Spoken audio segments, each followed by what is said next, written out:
Hey guys, it's Ariel here from Grace Gardening. This is gonna kind of be more of a tutorial of what I do inside the house. It's too hot to be out in the garden today, so I'm making some bread. Homemade bread is a great way to get into scratch cooking, to take control of your food source.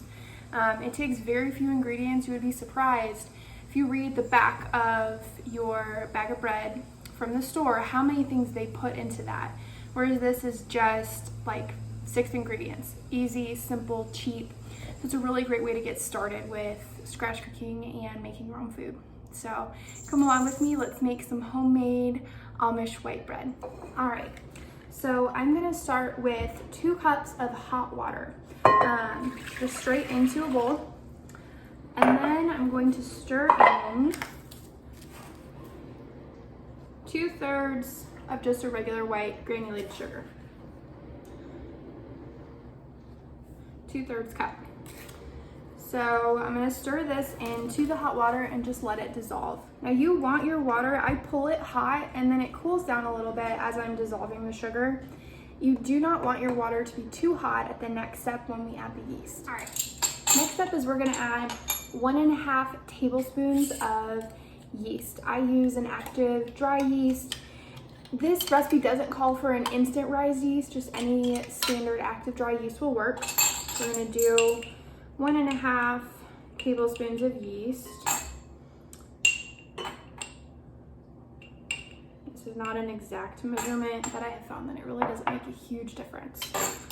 So I'm gonna put the yeast in and just kind of saturate it a little. You wanna be gentle at this step. You don't wanna kill the yeast. If your water is too hot, you will kill the yeast and the bread won't rise. So just kind of gently stirring that yeast into the sugar water. It's gonna activate it, and in a couple minutes it's gonna smell very yeasty in my kitchen, and this will be kind of frothy. So I'll show you when we get to that point. So that yeast has kind of proofed up and gotten a little frothy there. That's what you're looking for. So now it's time to add 1/4 cup of vegetable oil. And we're just gonna add it straight in and give it a little stir.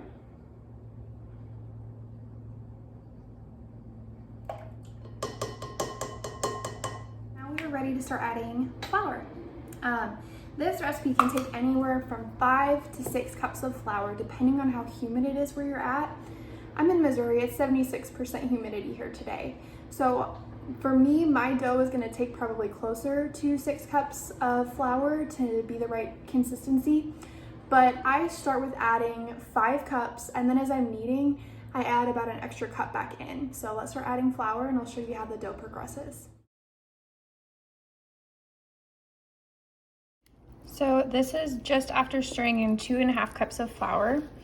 I stir in the 2.5 and then go from there.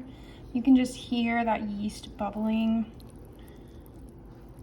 So once you stir in 2.5 cups of flour, you are going to then add 1.5 teaspoons of salt. I use just like a sea salt. You can use any kind of salt though. Another 2.5 cups, and then I'll start kneading it and see how much more flour I need to add to get it to the right consistency. With this dough, I don't use a KitchenAid mixer. I don't use a bread machine. It's kind of old school and I like things like that. If you needed to use a KitchenAid, you can. You know, just put it on the dough hook and mix it all up that way. But I feel like there's something therapeutic about making bread with your own hands, and I really like to do things like that. When I go to knead it, it's gonna be a little bit stringy, but it will finish out to be a really good dough. This bread makes the best peanut butter and jelly sandwiches. My kids love that. It's also good to slice it thick and make French toast. My favorite way to enjoy it though is literally just with some butter and honey on it. It's divine. So you'll have to try it out. If you enjoy it a different way than that, tell me what you think. But all right, we're getting there. Okay, I'm gonna show you what this dough looks like now. So at this point, this is when you're ready to get it out of the bowl and knead. It's still pretty stringy, but it's going to get smoother and a little more bread-like consistency there once we get more flour kneaded into it. But this countertops are clean. I am literally just going to knead this right on the countertops. Just go ahead and flour it and then turn it out of the bowl.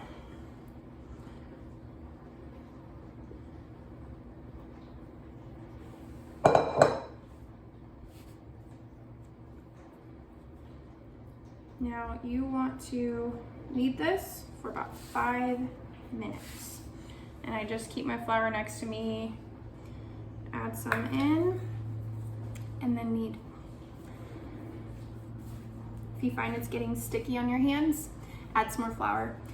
For me, like I said, this dough can take anywhere from 5 to 6 cups of flour for 2 loaves. If you're somewhere humid, it's probably gonna be closer to 6. If you're somewhere where it's more arid, you may only need like 5 1/4. So just gonna see, I'll show you what the dough should look like at the end so you can kind of watch how much flour you're adding in. Add slowly while you learn how to make this dough in your environment, because once you add too much flour, you can't take it back out and that's gonna hurt the texture.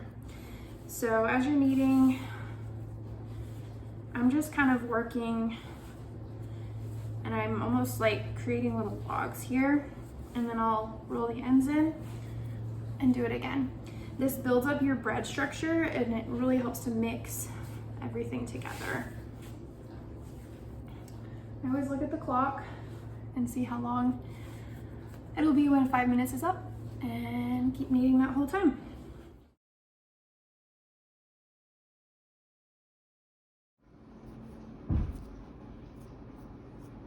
So I've been kneading for 5 minutes and this dough is ready. It feels very much like Play-Doh texture. It's got some good pushback. If you push on it, it's gonna spring back a little bit. It's not sticky on my hands. So that's when you know that it's ready to rise. So I'm gonna take this, put it right back in the bowl that I had it in, and then I'm gonna cover it up with a warm, damp towel. You wanna keep things kind of warm and moist and damp while we're going through the process of making this bread, but you don't want it to go too far. So I'm gonna cover it up with a warm, damp towel, and I'm gonna put it in my oven with the light on. I haven't preheated the oven, it hasn't been on all day. I'm just gonna put it in there so there's no draft, and then have the light on, and that creates just enough warmth that this is gonna rise. And we're gonna let it rise in the oven for 2 hours. And at the end of 2 hours, I will show you what it looks like, and then we'll be on to the next step.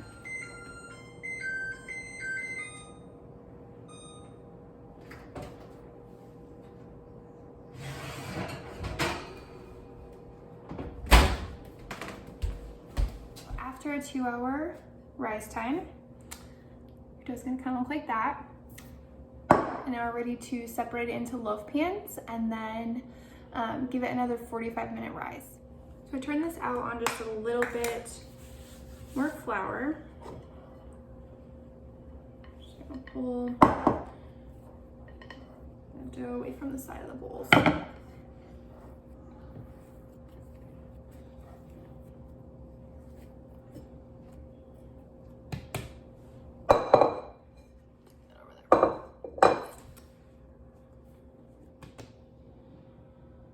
Just a little bit more flour so it's not sticking to me. And so from here, I will cut the dough in half. So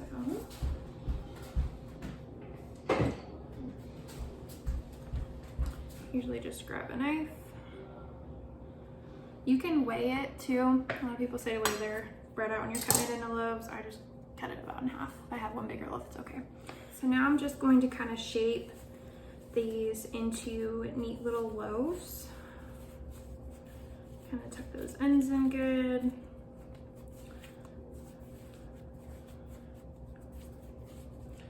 And then I'm gonna place it into a bread pan, just like that.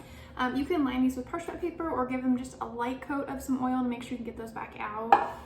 But let's get the other one.